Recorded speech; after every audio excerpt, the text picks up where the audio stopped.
नमस्कार, मैं हूं विशाल यादव। इसीलिए मोदी शाह ने ज्ञानेश कुमार को मुख्य चुनाव आयुक्त बनाया था।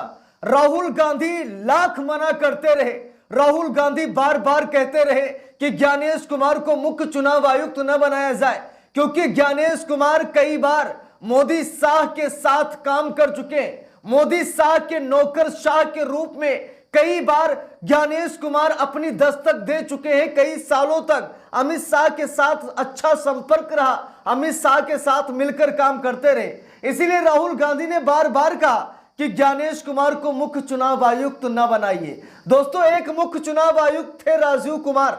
राजीव कुमार ने कहा था कि अगर 100 साल तक ईवीएम का डेटा डिलीट न किया जाए तो ईवीएम का डेटा डिलीट नहीं हो सकता।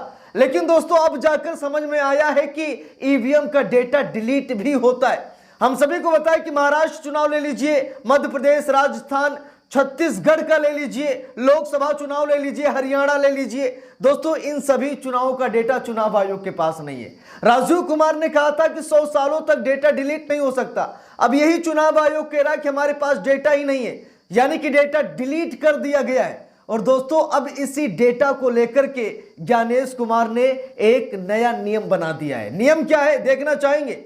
बिहार चुनाव से पहले यह नियम कहीं ना कहीं बिहार को मोदी के हाथों सौंपने का एक जरिया है, इसके अलावा कुछ नहीं है। दोस्तों बात यह है कि चुनाव आयोग ने एक नया नियम बना दिया है कि अब ईवीएम का डेटा सिर्फ 45 दिनों तक सुरक्षित रखा जाएगा। 45 दिनों के बाद उसे डिलीट कर दिया जाएगा। गौर सुनिएगा, बहुत बड़ी खबर है, थोड़ा टाइम दीजिएगा, समझने की कोशिश कीजिएगा। अभी तक यही चुनाव आयोग कहता था कि 100 सालों तक ईवीएम का डेटा हमारे पास रहेगा, सुरक्षित रहेगा। लेकिन अब यही चुनाव आयोग कह रहा है कि हम डेटा ज्यादा दिन तक नहीं रख पाएंगे, हम 45 दिन बाद डेटा को डिलीट कर देंगे। अब क्या सबूत मांगेगा विपक्ष? भाई, 45 दिन ऐसे बीत जाते हैं चुनाव में कि क्या ही बताएं। हम सभी को पता है कि 10, 15, 20 दिन तक तो चुनाव ही होते हैं, कुछ नहीं तो 5-6 दिन तक तो चुनाव होते ही होते हैं। मतलब ये राज्य पर डिपेंड करता है, चुनाव पर डिपेंड करता है कि कौन सा चुनाव है। रिजल्ट आने में 15-20 दिन या 1 महीने तो लग ही जाते हैं, ठीक है। ये राज्य और चुनाव पर डिपेंड करता है। मानकर चलिए कि 20 दिन रिजल्ट आने में लग जाते हैं, यानी कि 20 दिन निकल गए। 15 दिन का समय सिर्फ दिया जाएगा और याचिका कोई लगाता है तो तुरंत सुनवाई भी नहीं होती। 8-10 दिन तो याचिका की सुनवाई ही होती है और 45 दिन बाद चुनाव आयोग डेटा डिलीट कर देगा। दोस्तों, इस खबर को सुनने के बाद मुझे पता है कि आप लोग नाराज होंगे, कमेंट बॉक्स में चुनाव आयोग को लेकर 2-4 लाइनें भी लिखेंगे। लेकिन रिपोर्ट देख लीजिए, खबर देख लीजिए। देखिए, यहां पर अमर उजाला अखबार की रिपोर्ट में आपको दिखा रहा हूं। यहां पर लिखा है, चुनाव प्रक्रिया के वीडियो डिलीट करने का निर्देश, चुनाव आयोग बोला इनके जरिए भ्रम फैलाया जा रहा है। देखिए, चुनाव आयोग ना तो एक सीसीटीवी फुटेज देता है और ना ही एक वीडियो देता है, लेकिन उसके बावजूद भी ये चुनाव आयोग कह रहा है कि मतदान केंद्र पर जो वीडियो बनाए जाते हैं उसको लेकर के भ्रांतियां फैलाई जाती हैं। इसीलिए हम 45 दिन के बाद वीडियो को डिलीट कर देंगे, चुनाव आयोग ने कहा है। चुनाव प्रक्रिया के वीडियो डिलीट करने का निर्देश चुनाव आयोग ने दे दिया है। जरा पूरी खबर देखिएगा। लिखा भी है, चुनाव आयोग ने अब राज्य चुनाव प्रमुखों से कहा है कि सीसीटीवी डेटा, वेबकास्टिंग डेटा और विभिन्न चरणों में चुनाव प्रक्रियाओं की फोटोग्राफी को 45 दिनों तक ही सुरक्षित रखा जाएगा। देखिए, 45 दिन के बाद आप कोई भी सबूत नहीं मांग पाएंगे, ना तो सीसीटीवी फुटेज, ना सीसीटीवी वीडियो, ना ईवीएम से जुड़ा हुआ कोई आंकड़ा, ना ही वेबकास्टिंग कोई डेटा, यानी कि आप कुछ भी नहीं मांग सकते। आपको जो करना है 45 दिन के अंदर कीजिए। अब जरा सोचिए, क्या 45 दिन के अंदर हमारे देश की न्याय व्यवस्था, कानून व्यवस्था क्या इतना तेज है कि 45 दिन के अंदर किसी मामले को लेकर चुनौती दी जाए तो क्या 45 दिन के अंदर निपट जाएगा? जैसे मैंने कहा कि लगभग 15-20 दिन लग जाते हैं परिणाम आने में, और परिणाम आने के बाद चुनाव आयोग की कार्यशैली पर सवाल खड़े होते। अब 15-20 दिन तो ऐसे ही निकल गए, चुनाव के बाद रिजल्ट आने में 10-15-20 दिन तो लग ही जाते हैं। बचा 15 दिन।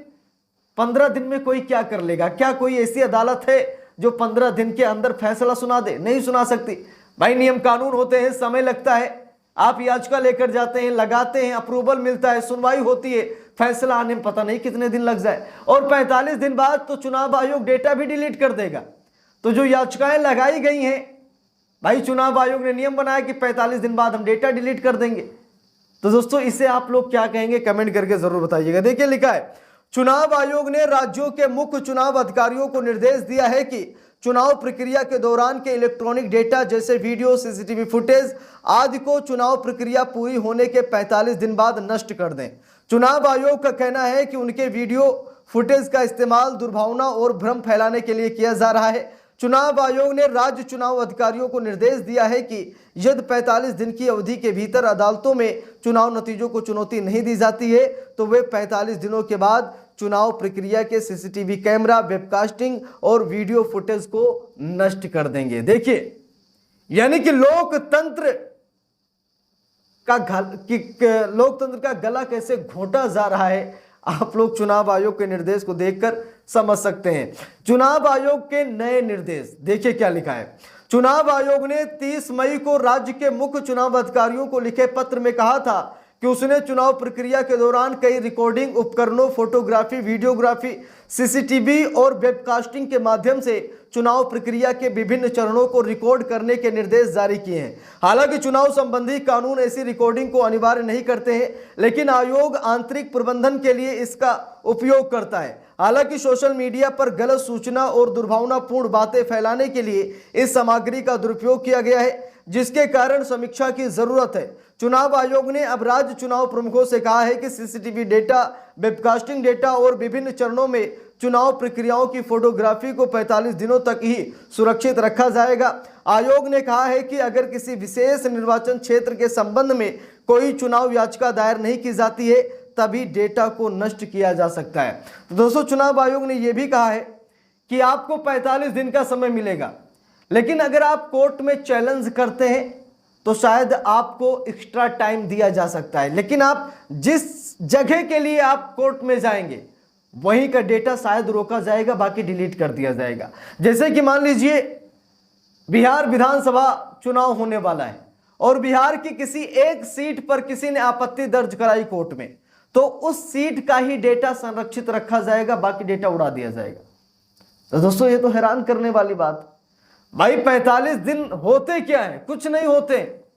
कम से कम 1 साल का समय तो दिया ही जाना चाहिए था लोगों को सोचने के लिए, विचार विमर्श करने के लिए, लेकिन सिर्फ और सिर्फ 45 दिन का ही समय दिया गया है। देखिए यहां पर लिखा भी है 45 दिन का मिलेगा समय। लिखा है कि कोई भी व्यक्ति 45 दिनों के भीतर संबंधित उच्च न्यायालय में चुनाव फैसले को चुनौती देने वाली याचिका दायर कर सकता है। पिछले साल दिसंबर में सरकार ने भी सीसीटीवी कैमरा और वेबकास्टिंग फुटेज, साथ ही उम्मीदवारों की वीडियो रिकॉर्डिंग जैसे कुछ इलेक्ट्रॉनिक दस्तावेजों को सार्वजनिक निरीक्षण को रोकने के लिए चुनाव नियम में बदलाव किया ताकि उनका दुरुपयोग रोका जा सके। चुनाव आयोग की सिफारिश के आधार पर केंद्रीय कानून मंत्रालय ने चुनाव संचालन नियम 1961 के नियम 93 में संशोधन किया ताकि सार्वजनिक निरीक्षण के लिए खुले कागजात या दस्तावेजों के प्रकार को प्रतिबंधित किया जा सके। अब दोस्तों ये प्रतिबंध क्यों लगाया जा रहा है, डेटा क्यों डिलीट किया जा रहा है? भाई जनता से जुड़ा हुआ मामला है, जनता का चुनाव है और जनता से ही डर है। तो दोस्तों आप लोग समझ सकते हैं, शायद मुझे बताने की जरूरत नहीं है ऐसा क्यों किया जा रहा है। बाकी आप लोगों को क्या राय है कमेंट बॉक्स में जरूर बताइएगा। वीडियो को लाइक शेयर, अगर चैनल पर नए हैं सब्सक्राइब करके सपोर्ट कीजिएगा। मिलते हैं दूसरी वीडियो में, तब तक के लिए बहुत बहुत धन्यवाद।